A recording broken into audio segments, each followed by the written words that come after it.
Kalau kalian tanya laptop apa yang punya CPU kenceng, ringan, tipis, mewah tapi harganya affordable, cocok buat anak sekolah ataupun kuliahan? Jawabannya ini dia nih, HP Pavilion Aero 13 2023. Penasaran sebagus apa nih laptop? So let's check it out.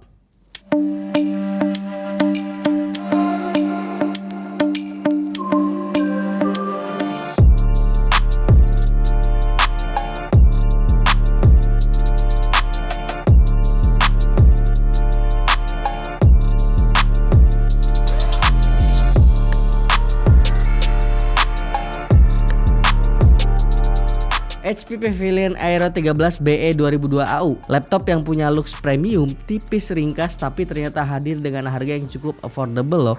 Dari jauh, jujur saat pertama kali gua laptopnya, nih laptop mirip banget sama HP Envy. Dari bagian covernya ya khususnya ya, yang dikenal punya harga premium untuk sebuah laptop. Selain itu gue juga suka dari bobotnya nih, cuma sekitar 960 gram doang dengan dimensi 29 x 30 cm. Ringkas, ringan, dan kerasa cool banget sih pas gue lihat nih laptop.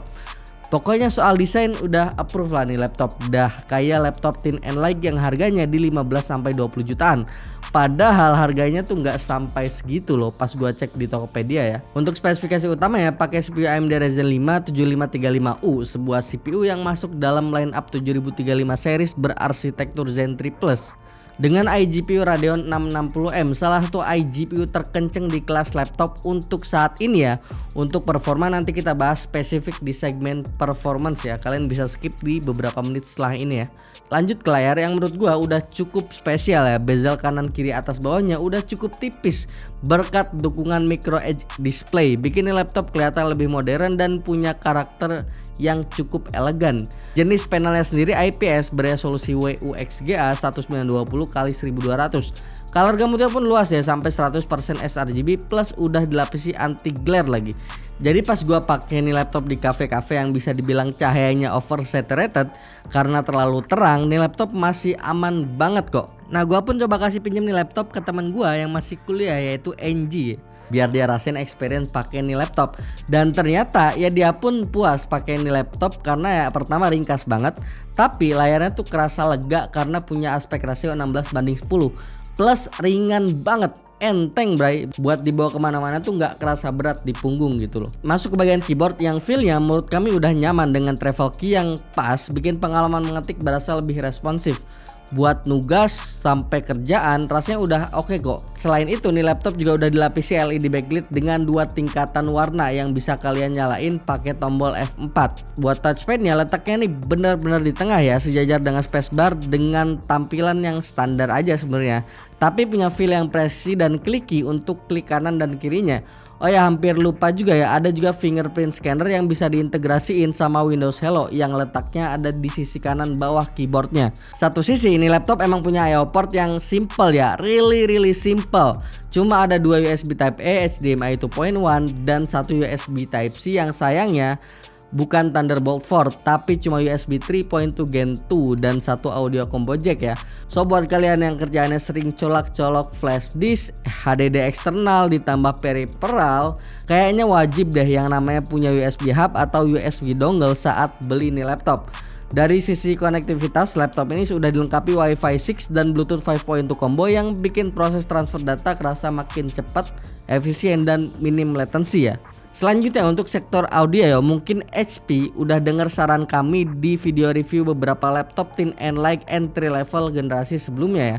Karena kualitas audio di laptop ini gua rasa udah lebih dari cukup ya untuk sekelas laptop thin and light. Saat volume rendah maupun tinggi sama sekali nggak ada masalah. Suaranya nyaman, balance masuk telinga, dan punya sound clarity yang nggak detail-detail banget sih, tapi udah cukup gitu levelnya.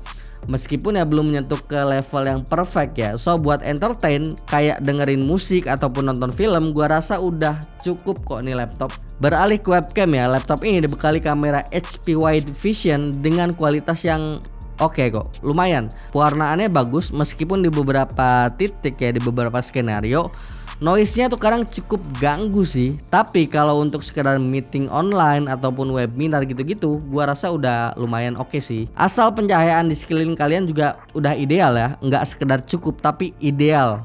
Ingat itu, garis bawah ini tuh. Lanjut untuk storage ya, HP bekali nih laptop satu SSD NVMe 512GB dengan kecepatan read di 3000-an Mbps dan write-nya di 1650-an Mbps. Ya udah cukup sih, sesuai lah dengan segmen dan kelasnya.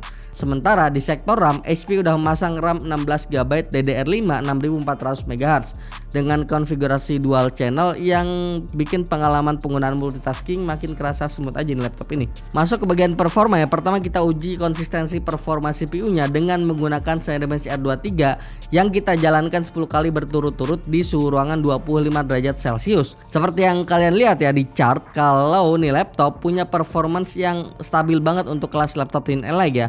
Deviasi performanya saat di stress test 10 kali looping nih ada di kisaran 1,31% doang. Dan menariknya lagi, nggak ada penurunan performa yang signifikan banget saat laptop ini di charger ataupun nggak di charger. Karena gini nih, gue ingat di laptop beberapa tahun lalu ada banyak banget laptop yang saat di charger itu emang kerasa kenceng banget. Tapi saat nggak dicolok charger itu performanya bisa drop parah, bahkan sampai 40%-an.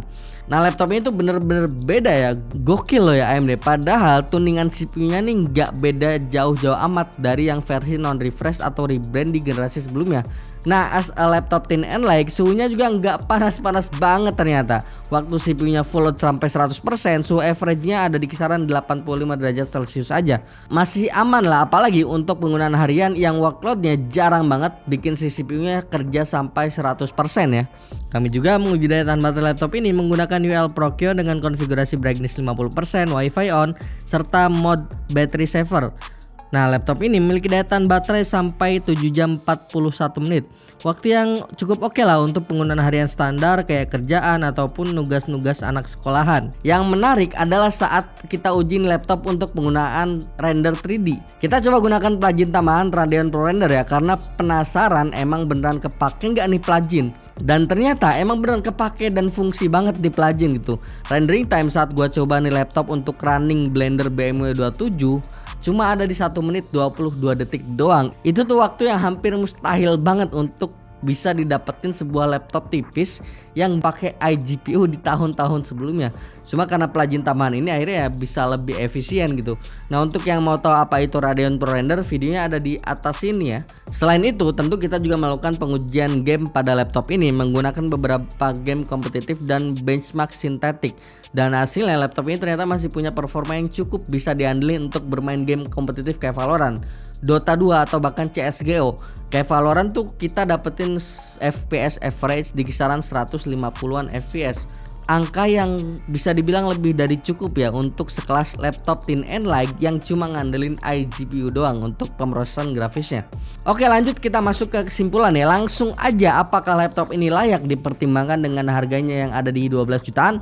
Menurut gua sih ya, ini tuh layak banget, khususnya buat para pelajar ataupun mahasiswa yang emang butuh laptop Thin-N-Like, ringkas, ringan, tapi punya performa cukup kenceng juga stabil di kelasnya dan punya daya tahan baterai yang cukup panjang.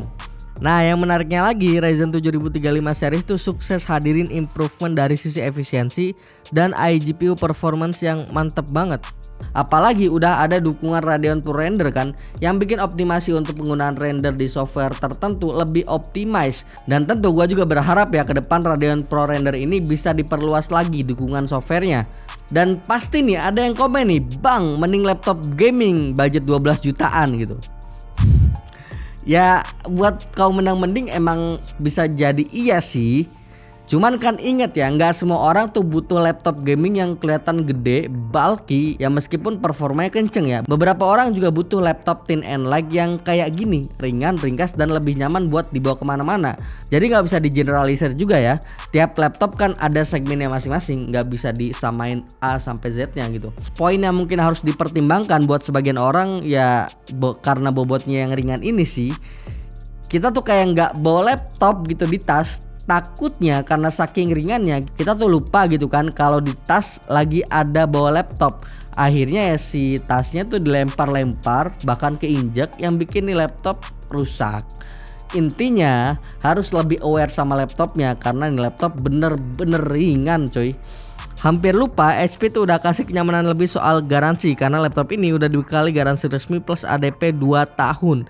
Ditambah adanya free Windows 11 dan Office Home and Student 2021 senilai 1,8 jutaan rupiah. Jadi abis beli nih laptop tinggal pakai dan gak perlu install software ABCD. Mantap kan? Ya ada poin plus minusnya lah soal keringanan si laptop ini. Nggak muluk-muluk tentang hal positif, tapi ada juga hal yang harus diperhatikan juga gitu kan. Oke, mungkin sampai sini dulu review HP Pavilion Aero 13 2023 kali ini ya. Jangan lupa like, share, dan subscribe channel ini sebagai bentuk dukungan dan semangat untuk kami. Kunjungi juga pemchannel.com agar dapat melihat perkembangan teknologi khususnya di bidang IT. Jangan lupa join Discord server dan follow sosial media kami di kolom deskripsi. Sekian dulu, gue Yusril. Sampai jumpa di video selanjutnya. Bye bye.